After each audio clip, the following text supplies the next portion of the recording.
Hello guys, how are you? I hope you're all fine.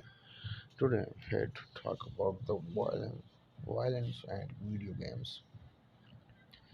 Since their inception in the 1970s, video games have often been criticized by some for violent content.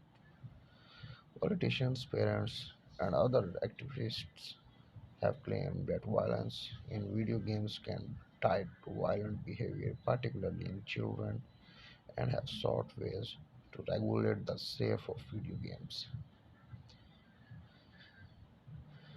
Numerous studies have shown no connections between video games and violent behavior. The American Psychological Association states there is little to no evidence connecting violence to video games.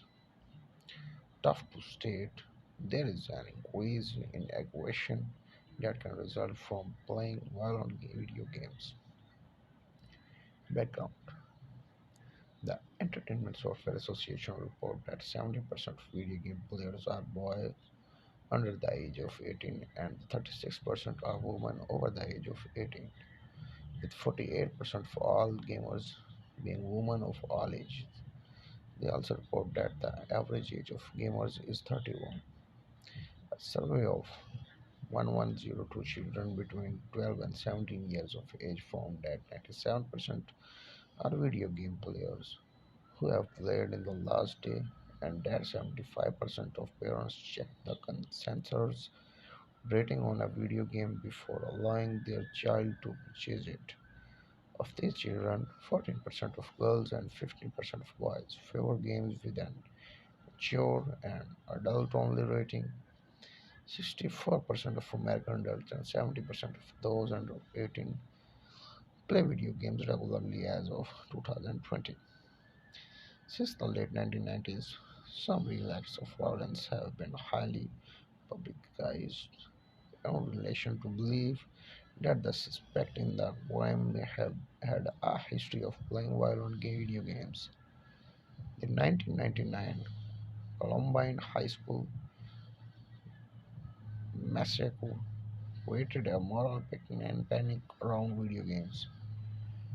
Supporting research to see if violent video games lead to aggression behaviors in real life, some research finds that violent video games usually correlated with and may cause increases in aggression and decrease in social behavior. Other researchers argues that there are no such effects of violent video games. The link between violent video games and antisocial behavior was denied by the president of Interactive Digital Software Association in 2005 in a PBS interview.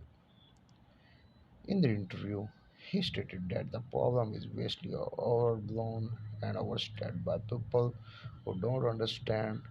Frankly, this industry, others have theorized that there were positive effects of playing video games, including social behavior in some contexts.